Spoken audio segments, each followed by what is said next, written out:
You are now listening to You Heard. In today's episode of You Heard, we are joined by my mom, Toni, talking about her experience being a single mother twice with both myself and my sister, the ups and downs, the journeys, and the community that helped her become the woman she is today. On today's episode of You Heard, I am honored to have my amazing, beautiful, intelligent, best mother in the world to record with me today. And in today's episode, she is going to talk about how her experience has been being a single mother, not only with me, but with my younger sister. I'm going to open the floor to you to introduce yourself and to talk about your topic for today. Hi. I'm happy to be here. This is the first time I'm doing a podcast, so it's a little strange, but I'm happy to do it. Because we're sitting in my closet on the floor. Yes, that could be it. So, being a single parent. Being a single parent is very challenging and has always been very challenging. I never expected to be a single parent. When I was growing up, although I was in a household with my grandparents, which pretty much raised me, I was from a single home. And I never wanted to do that for myself or have that for myself. I always wanted to make sure that I was going to marry somebody that I was going to be with, hopefully for the rest of my life, and do this together. So my child would know what it is like to have both parents. But that did not happen. I dated your father pretty early on when we were young, and we dated for many years. I knew when we were going to get married that he wasn't the one, but I did it anyway because I think a part of me wanted to try to make it work. And also my mom paid so much money for our wedding. I was like, how am I going to, explain to her that she's going to lose all this money for our wedding? Yeah. But I was hopeful that it could work. I did love him, but I just knew we were so opposite. And although opposites may attract, we were just way too opposites, and our goals were completely different. I mean, it was never going to level out. Or he wasn't going to allow himself to level out. That's what it was. It wasn't that he couldn't. He wouldn't allow himself to level out. And we got married, and shortly after, actually on the honeymoon, I got pregnant. And then 9 months later, you came along. Again, he was overjoyed about having a daughter. He loved you to death. He worked hard when, he was at work and stuff. The problem with him was that he was influenced very much by his twin brother. And we lived on the first floor. They lived on the fourth floor. So he would go and visit his mom and his brother every single day. And I never had a problem with that. But his brother, like I said, had a big influence on him. And actually, before we got married, I need to go back a little bit in the story. He started doing cocaine. I broke it off and everything. And, he wanted us to stay together. And I told him, I'm not going to stay with somebody that's on drugs or whatever. But I knew that he wasn't going to change unless I kind of forced his hand to look at it and see that he needed to change. So I did the only thing I knew that would make him stop. And that was gather together his sister, who spoke English because his parents did not, and went upstairs and had a meeting with his mom. And the sister translated, telling her mom that basically her son's a drug addict and that he's on cocaine, which crushed her. How old are you? Because you guys were dating when you were really young. 21 into 22. I told her that. And then we got married, and like I said, we had you, and everything was fine for a while. And then his brother had some issues that had your father going upstairs and spending a lot more time with the brother than with us. And we would get into fights about that. I was trying to be understanding because that's his twin, and I know a twin has a bond. And then I found out that he did coke that night. So we had a huge argument and everything, and I told him I'm not going to put up with this or whatever. And then he didn't do it again for a while. But as time went on, I found that he was dabbling a little here and a little there. And first I was like, you know what? As long as he's not addicted, this is what I was saying to myself, because I'm like, I want to keep my family together. He only dabbled here and there, whatever. He's going to be okay. But then it came to the point that I just didn't want to be around him anymore. Yeah. I just didn't want to be around when I found myself going and staying at your grandmother's house just to get away from him, even though that apartment was actually my apartment. And he moved in with me. But because I wanted to get away from him, I would take you to your grandmother's just so I could have peace of mind and be away from him and nowhere, nowhere near the home or having to see his face or whatever. Then it came to the point that I just said, I can't do this anymore. I think maybe we need some time away. And he agreed, because I was just like, I can't do this anymore. I'm not even living in my own home with my daughter because I want to be away from you. He was like, that's fine. I think I'm going to go with my mom to DR, my brother to DR for like 3 weeks. And I was like, okay, that's fine. He was like, maybe in that time, us being apart, we will grow to appreciate each other. And, when somebody's not around, you miss them. I said, okay. So he went, and 3 weeks led to 3 months. And no phone calls, nothing.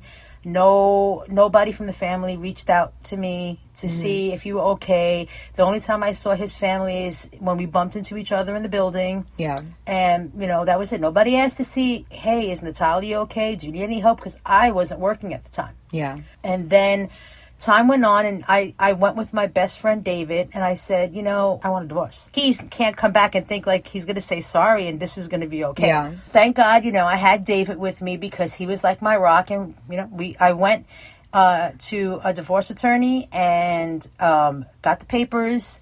And because I figured it was going to be a contested divorce because he would not want to get divorced. Yeah. I already set all that out, that he's going to contest, so this is what's going to happen. I had the papers. I knew eventually he was going to come back. And he did.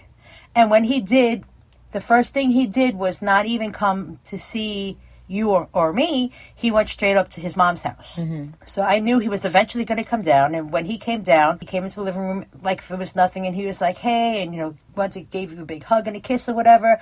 And I came out with divorce papers. And he laughed at me. He was like, what's this? And I was like, divorce papers. And he just laughed. He just giggled. He was like, I'm not going to divorce you. And I was like, well, guess what, buddy? You really don't have a choice because since you abandoned myself and your child, I don't need for you to, sign off or approve or anything on it. He didn't realize that.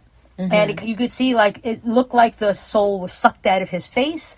But I was like, no, this is what it is. I told him, get your stuff and get out. He kind of tried to convince me, and I was like, nope. He eventually moved out. So now, the fear of, okay, now, the reality is I do not have a husband any longer.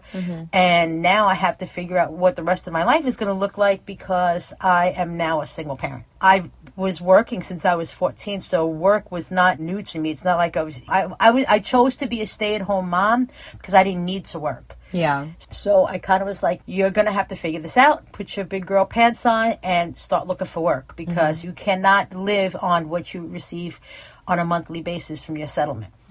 So long story short, I found a job and I started working at Old Navy. I was fortunate to have your grandmother. I also had your Aunt Lou. And they were able to stay with you. So if it wasn't for them, when you were little, I would never have been able to find a job. Because when you work in retail, you work different hours. You don't have a set schedule. You can close one night and the next night you have to open. It was a hard decision for me to take that kind of position because you were my first child, and I wanted to make sure that I was going to be there for you. And I'm like, she's going to be away from me. She may be away from me for 2 days, 3 days because of my schedule. But I needed to provide for you. I sucked it up and I did it. And then there was plenty of times that I was just like, I would come home, I was tired and just like, because I started working when you were 2. And like 2.5, because that's when your father and I got divorced. So you were able to walk around and stuff like that. So it wasn't like you were a newborn. But a 2.5-year-old wants to play. Yeah. 2.5-year-old wants your attention. It's not like you could just be like, okay, well, I'm home. Let's have dinner. And, that's it. No. I needed to do things with you. So it was hard to try to balance work and try to balance trying to teach you things because I wanted you to learn things. I would often be worried, like, am I going to be there to see her first step? Am I going to be there to see hear her first words? Am I going to be there anytime that she does new things? which I was for the most part. It was, like I said, a struggle, but it was fine. And then as you got older, I had friends that were able to help me with you, which I'm very thankful that I had a lot of good friends. I don't have a lot of friends, true friends that you can consider family. I have a very small handful that's in my network, and most of them are still in my network now. And if it wasn't for them, I don't know what I would have done, because there was times that, I couldn't leave work, and I needed somebody to be there for you, because we moved to Queens when you were still young. Yeah. I was like 4 or 5. Exactly. You didn't have to be with your grandmother and your aunt all the time, because now you had to start school. Mm-hmm. If I wasn't able to pick you up because you got sick, and being in retail, you can't just say, okay, well, I'm leaving, because I worked in the cash office, and I was not able to leave. I had to close the store. I had to make sure the money was put away and all that stuff. So it wasn't easy. So thank God I had good friends that were able to assist. And I would call them at the drop of the time, like, hey, listen, can you do me a favor? Natalia is not feeling well and she needs to be picked up from school, or I can't get to the YMCA because you enrolled in the YMCA for after school. Mm-hmm. I can't get to the YMCA in time. Do you think maybe you could go pick her up and take her to my house, or whatever the case may be? I was fortunate to have them. There was a lot of times that I sat in my room and I was like, I don't know how can I do this? And I would just be so depressed, because this is not what I signed up for. This is not what I wanted. This is not what I wanted to offer you as a parent.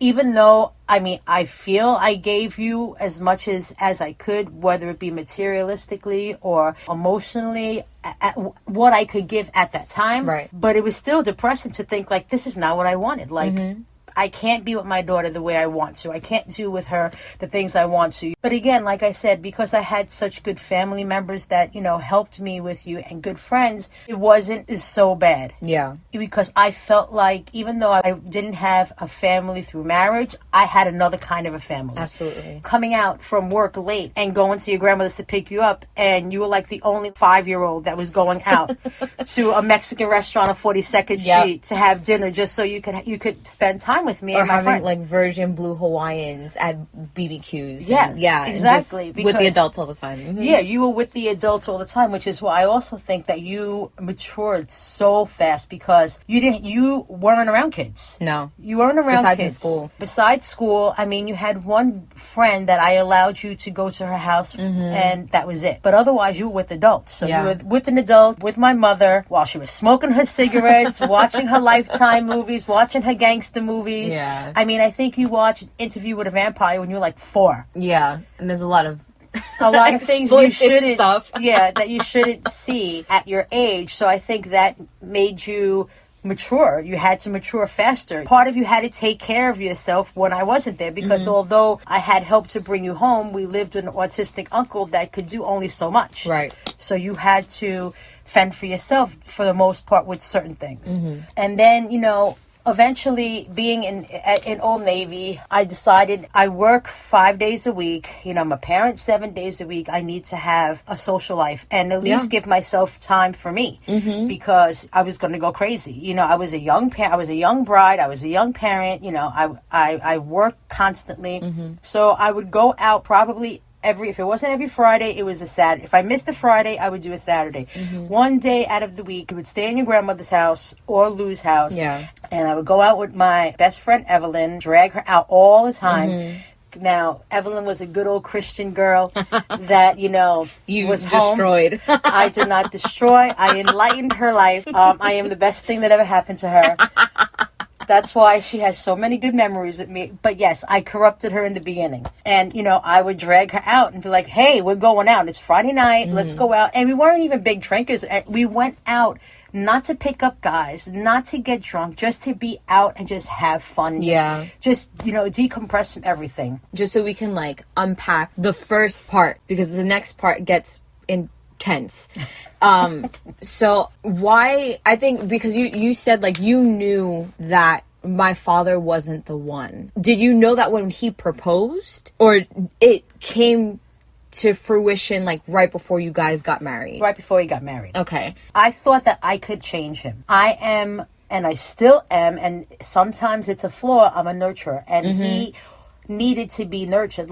He came from an old-fashioned Dominican family, and he was babied. I mean, babied. Him and his brother were like the kings of that house. And he didn't know what it was like to actually care about his education and get into an interest and actually pursue it, because nobody taught him that. His mom let him drop out when he was like in junior high school. He was smart. He was intelligent, and he ended up getting his GED from some place called Johnny's Dropout, which a lot of the neighborhood boys went to. When we got together, I convinced him, like, hey, you have other interests. Why don't you try pursuing them? So I put him through some kind of a technical school that he wanted to go to, because he liked fixing things and soldering things, and he was into scanners and all that stuff, and he was really good at it. But of course, once we got married and I got pregnant, he knew he had to get a job, and like a serious job. That was going to offer benefits and all that stuff. It was more so once we were about to get married is when I'm just like, this is not like, do I want to do this for the rest of my life and push somebody? It's one thing to nurture somebody, but it's another thing that they have to want to do better for themselves. And for him, he was just like, I'm okay with this. And it's like, I'm not. Do you feel like everybody else that you've dated after him, you did the same exact thing where you nurtured them and kind of fell in love with the potential rather than what was handed to you? Absolutely. And I think that stems back from me being raised just by my mom. I think a part of me is always looking for, I don't want to say a father figure, because I don't want anybody to be my father. But because that man figure was not in my life, although I had my grandfather, that was like my father. I had my uncles. It still wasn't my father. You know, a little girl is always craving for her father, even though I don't feel like I did, but my actions prove differently. I mean, you acted on your absence of your father when you and Nona went to Germany, and you like had a whole argument with him, or you told him your piece, essentially. And though you may have never recognized your need for him or never really felt it in the first place, there was still animosity that was there.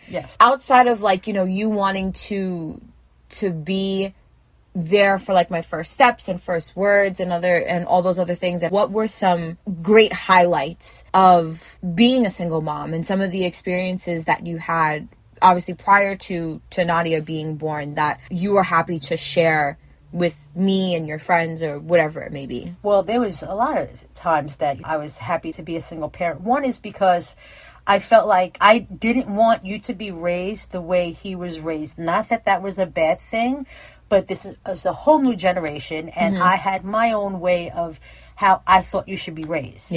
And so that was the biggest thing, that I was the one that was going to make the decisions, how you were going to be raised and who I was going to allow you to be around. I mean, there was a lot of different highlights. One thing that I promised myself was that any performance or anything that you were involved in, I made sure I didn't care if I was going to get in trouble at work or whatever. I made sure that I was there for everything. And that was very, very important to me, because you didn't have access to me all the time. You know, I wasn't there to drop a dime. I wasn't there most of the time when you get out of school, or if you need help with homework and stuff like that, you know. So I needed to make sure that even though you didn't have me there for those times, that all the other important times in your life, I was going to be there.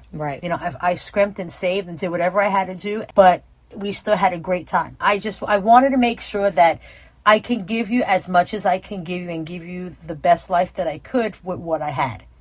You know, no matter how much I struggled, I didn't want you to see my struggle, although you knew my struggle when you were older and you understood. And you weren't the type of child, and I'm so blessed that you nor your sister were like that were into material things, that I need the best sneakers, or, you know, I need that bag, or I need that name brand coat. You nor your sister were never like that, and thank God, because I wasn't going to be able to afford it. I mean, I remember shopping for you one Christmas on eBay. Oh, yeah. And you had a whole new wardrobe. I had the cutest Rockaway outfits and baby fat and stuff, and it was a box from eBay, but, you know, you made it work. I think one of the things, you know, now being a mom myself, and I'm, you know, maybe a year or two off from when you had me, and I guess I would consider myself a young mom. I don't really put myself in that category, but whatever. Being a mom, you learn as it goes.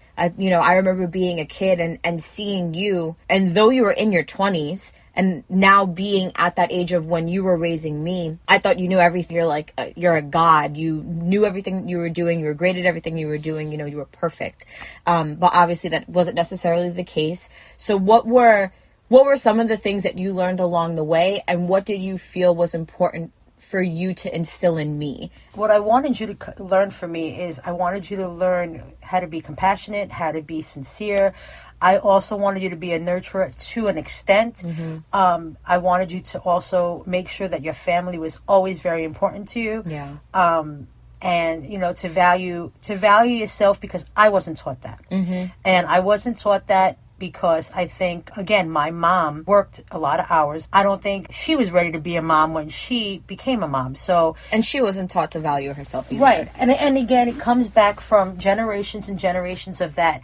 And I wanted to make sure that you valued yourself. And I wanted to make sure that one of the biggest things is that education was going to be very important, because that was not the case for me. And I think if it was, I think my life would have been different. Yeah. I don't think I would have struggled and as much as I have being a single parent financially. But it was also my fault, because at the end of the day, instead of saving money, which I should have, what I would do is I'm like, you know what? You only live once. And I want to go on vacation with my daughter. I want to be able to take her. You know what? I want to go to Great Adventures. I want to do this. Or I want to spend money to make us both happy, because you never know when you're not going to be here. Right. So yeah, that was great. And it was, and we had great experiences. But then on the flip side, it's like, well, you really don't have a savings. Yeah. So it's like a double-edged sword.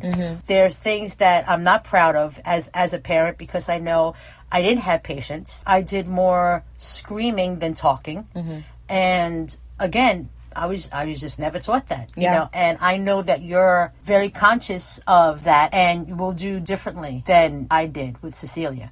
Because I know I've changed from when I was younger, but that was something that I knew that I wish I could have done differently. I could have listened more and maybe not reacted the way I reacted to certain situations. What helped you learn that, or figure out that that was something that you needed to work on? I in time, you know, I just started seeing okay, what you were doing is just not changing anything.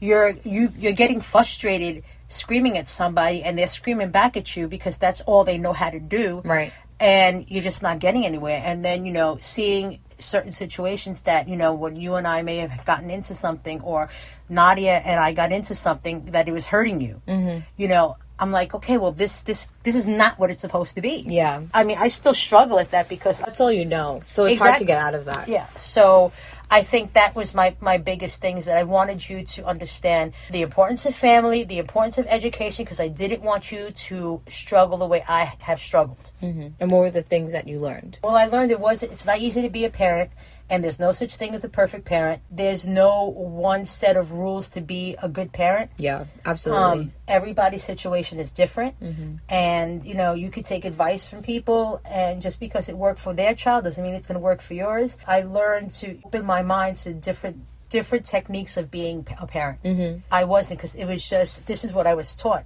Yeah. I do feel that as I became a parent with you and with your sister, I definitely raised you guys differently than I was raised, and I definitely think that we have a different relationship than my mother and I have. Oh yeah, definitely. As I was going along with it, I grew as you grew. Yeah. And a lot had to do with my friends being in my ear as well. You know, again, my two dearest friends, David and Evelyn, you know, they were there for a lot of things. And there was plenty of times, especially David, that things just were not going my way. And I would just break down crying to him and be like, I don't know what to do. Yeah. Like, I'm throwing my hands up. I don't know what to do anymore. And he would talk me off the ledge, and Evelyn would talk me off the ledge, hear both of them out, and then have to take a little bit of both from each person. I learned that I'm not always going to be right, and I had to accept that, and making mistakes was not a bad thing, because that's how you learn. Right. Did you ever feel like you were judged for being a single mom? I don't think so, but honestly, if anybody judged me, I wouldn't have cared. Yeah. That's just the type of person I am. I wasn't always like that. I used to care about what people said, but you know what? Unless you walked a day in my shoes, you can't sit here and judge me. You can't judge my decisions. You can't judge the situation of what happened. If you could leave, not even me, if you could leave your child for 3 months and not even a phone call, there's nothing that could repair that. There's no amount of therapy. Nothing could repair that. Now we're going to transition into you being with Nadia's father. So you met him. Take the rest away. This would take a lot of episodes. So I'm going to try to make it really, really brief. I met him at Old Navy.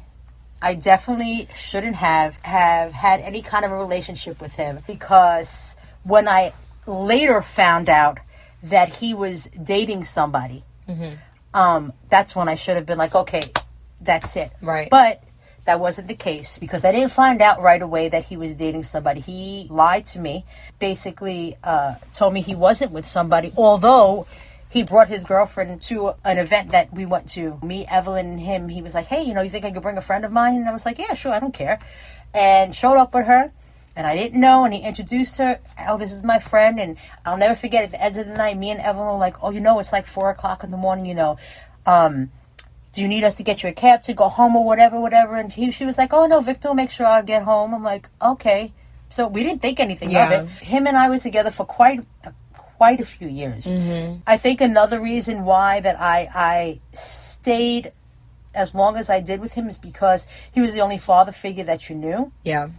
Not that that's an excuse, but that was like one little golden light at the end. Yeah. The little light at the end of the rainbow. Like he was there more for you than he was for his own daughter. Yeah. Like, that's the only father that you knew, but he was there every weekend. He came for holidays. He did things with us. He was the father that I would have wanted you to have, although he wasn't there full time. At that point, I was thinking something was better than nothing. What role did he play for you, though? We had a good time together. He made me laugh. We had a good time together. We enjoyed the same things. But I also think there was, like I said, there was a lot of red flags that I knew I shouldn't have been there. But I stood for all the wrong reasons. You always wanted a sibling. Yeah. And I was with him for quite a while. And, I'll never forget, I asked you what you wanted for Christmas, and you said, I wanted a sister. That always stuck in my head. Eventually, I did get pregnant from him. I was debating whether or not, to keep her, because I knew in my heart of hearts I was going to be a single parent again. Yeah. And I was just like, girl, do you really want to do this again? You're not as young as you used to be. This is 10 years later. Things have changed and still in retail. Do you want to do this to another child? And whatever. Did some soul searching and spoke to, Evelyn and David. And I remember telling him, he kept flip-flopping. He was like, I want you to keep her. And then, no, I don't want you to keep her. And then, yes, I want you to keep her. And then I was just like, what you have to say really doesn't mean anything to me. Yeah. My decision is going to be my decision. I don't care how it affects your life. Because also he has 2 other children, older children. That we know of. That we know of. There's probably about 10 more. And he didn't take care of them. So, I already knew that he wasn't going to take care of Nadia in my heart of hearts. And it's not that I didn't believe in abortion, because I do believe in abortion. Your body, it's your right to decide. And then I'll never forget, I called and I made an appointment to have an abortion. And the day of the appointment, I canceled it. Yeah. I had Nadia, and once that happened, he was there when I gave birth. Which was great, which was fine. And once Nadia was popped out while I was still on the table, I said, do you want a paternity test? Because she looked just like him. Yes, she did. Looked like he gave birth to her. Yep. And I said, while we're here, do we want a paternity test? Because let's take a paternity test, because I don't want you to say she's not yours down the line. And he was like, no. After that, he came in and out of her life. He didn't really pay child support. I had to take him to court. When he did that, it wasn't even the money, because I'm like, bye. I don't even need your money. I could do it myself. What was hurtful was that he just completely turned away from her. You know more about her dad and spent more time with her father in the 8 years that I was with him than she did in the 17 years that she's been on this earth. I wanted her to, even though he was a deadbeat dad, to have the experience, because you had the experience with him, that he was fun to hang out and he was goofy and you had fun with him and did stupid things and stuff, and she never had that. Yeah. You know, and for me, it bothered me so much because I'm like, damn, you are 2 stops away on the train. Yeah. And like, you can't come and see your daughter. Like, it came to the point that I even said to him, listen, I basically bribed him. I will drop the child support. Just come and see your daughter. Yeah. And that didn't even work. He just didn't care.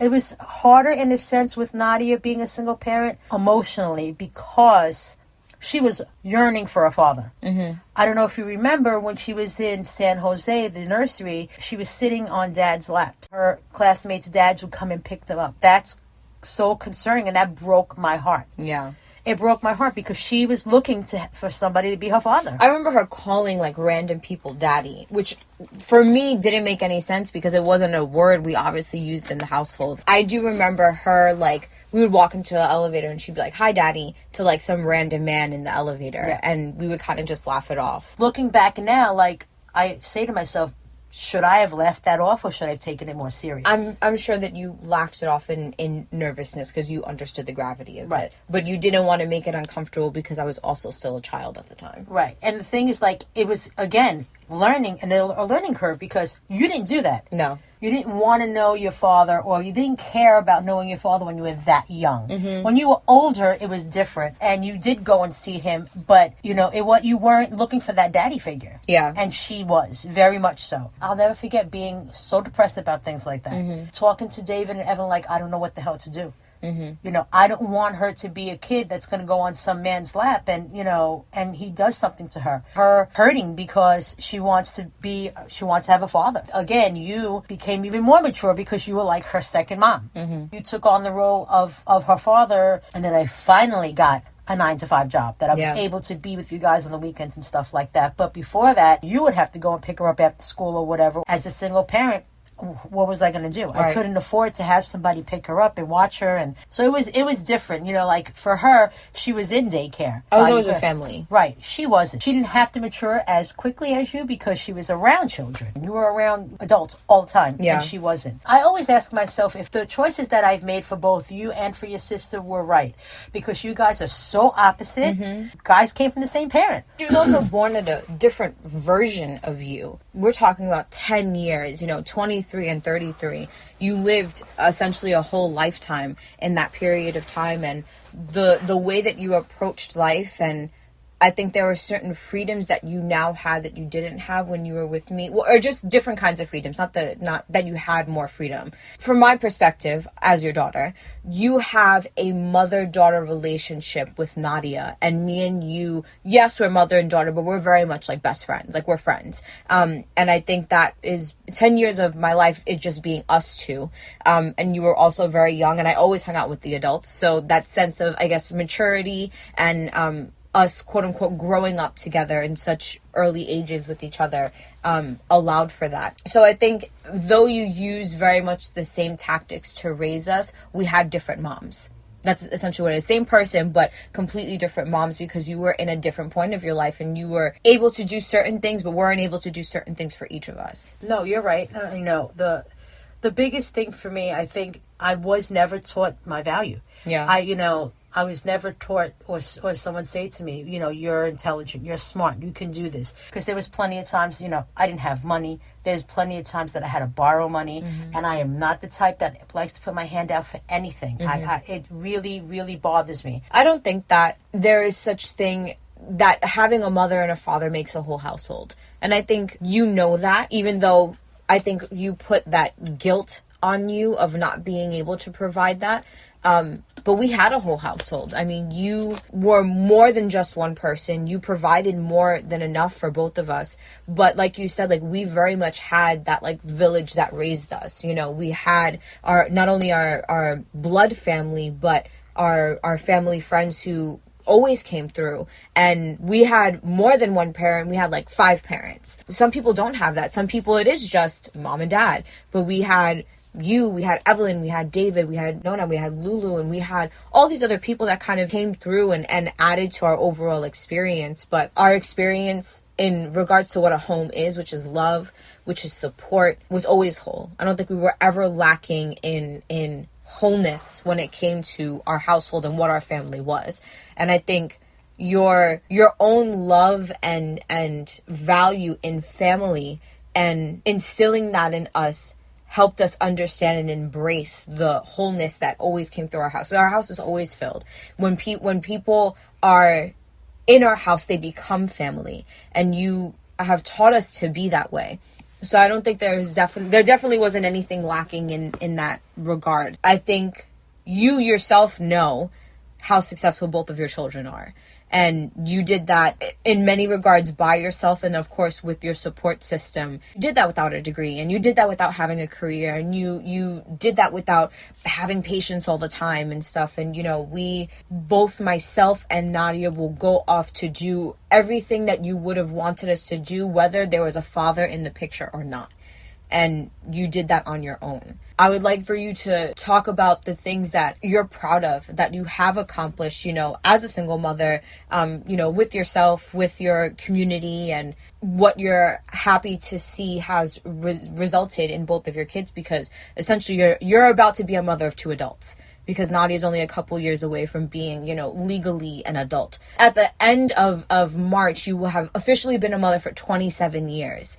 And that's a long time. It makes me feel very old. Yeah, it makes me feel old too. But it's so much has happened in 27 years. What can you sit here and say that has been, amazing about it? What have been your accomplishments and some of the highlights of seeing how your kids turned out? For everything that I've gone through, I feel like I did the best that I could. Mm-hmm. And I think I did good at it. I'm very proud of who you have become as a person, as a mother, as a daughter, all the things that you are not afraid to do. You take things and you kind of just run with them. Even if it's something that may be fearful, you don't have any fear. And Nadia is special.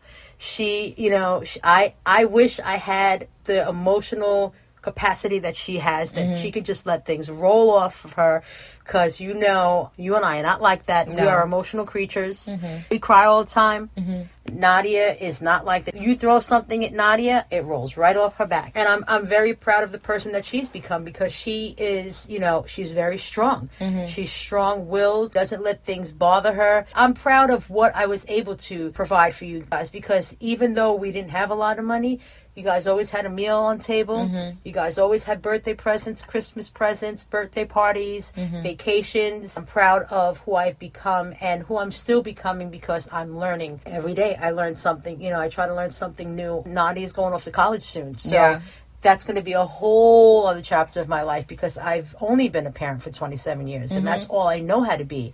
Besides, going to work and then coming home and cooking dinner for my family. Mm-hmm. Now I'm going to be, an empty nest. It's going to be an empty nest. And I have to do some soul searching to see who I am and learn to embrace who I am and value myself more and try to find things that I actually enjoy to do and that I'll have time to do now. It's going to be a whole nother chapter. Are you scared of this new chapter? A part of me is. Because, again, I've been in survival mode. Your whole life. My whole life, pretty much. But when I was actually aware that I was in survival mode, I've been in survival mode since 18. Mm-hmm. So I feel like once Nadia goes off to school, I may be able to take a step back a little from being in survival mode. Although I am still responsible for her, she's not with me. Mm-hmm. But it is very scary, because I don't know what am I going to do? Nobody needs me now but my dog. Mm-hmm. I'm so used to being needed when I get home, and are you going to cook, or Saturday mornings making breakfast for her? Should I wash my hair today? Yeah, it's going to be very different. It's going to be a new challenge, and I mean, I'm looking forward to it, but I'm not looking forward to it, because something scary, you don't want to hit the surface. I know I'm excited for you. I'm excited for what this new chapter is going to bring, because like you said, it's going to be the first time where you're really going to be given the actual space and time to take a step back and really think about you and have that freedom to prioritize you from the moment you wake up. which I know is not something that you have been able to do or that you felt comfortable doing because, you know, you're that one parent that both of your kids relied on. And now that both of us will be out of the house, what is that going to look like? I'm excited to like hear you taking, I don't know, random weekend trips by yourself and just really embracing being on your own, recognizing your value. You weren't taught to recognize your value. And for 20, you know, by the time that Nadia's at almost 28 years, your only value was being a mom and being a good mom. And now that you don't have to necessarily physically do that on a day-to-day basis, I'm ready for it. I can't wait to see what August of 2021 is going to bring you, because I think it's going to be a tornado of craziness and I'm here for it. Yeah, I hope so. I'm hoping that it's going to be a tornado of craziness. But you could be a tornado on your own, and then as your friends progress into their own storms, you can take them along with you. Yes, it should be interesting. I'm scared, but I'm also looking forward to it because I haven't taken care of myself. I don't think ever just taking care of me, because I've always been helping or taking care of somebody else. So it's time for me to start taking care of me. Yes, it is. Absolutely. What is something that you want to leave the audience with? Like lesson, advice, affirmation? If you do become a single parent, it's very, very scary in the beginning. Whatever help you can get, embrace it. Don't turn it away or feel like you're less of a person or not a good parent for asking for help, because it takes a village to raise a family, whether it be your actual biological family or your friends or whatever, or a community. Don't be afraid to take chances. If you feel like you are interested in going to college, don't be afraid to go to college. If you can do it, work part-time and still have time for your child, do it. Not that you shouldn't make your children your top priority, but definitely make yourself a priority as well, because that's something I never did. Yeah. And I think because of that, I feel like I missed out on a lot of things that I could have done that I didn't do, because I just focused on being a good parent and just not thinking like, okay, well, if you don't take care of yourself, and you can't take care of your children, right? You know, and that's what I want people to understand. You have to take care of yourself if you want to be a good parent. That's what's going to make you a good parent, because you're going to make yourself whole and you're going to be able to provide that for your child.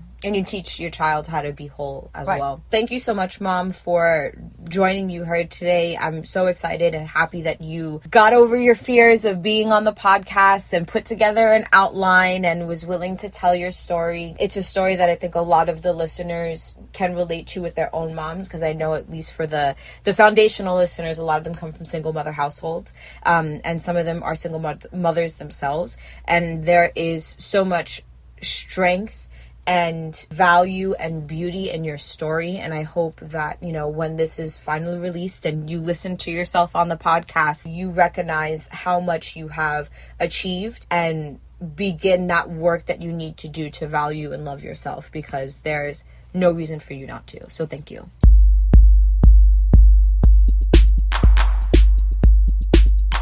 You are now listening to You Heard.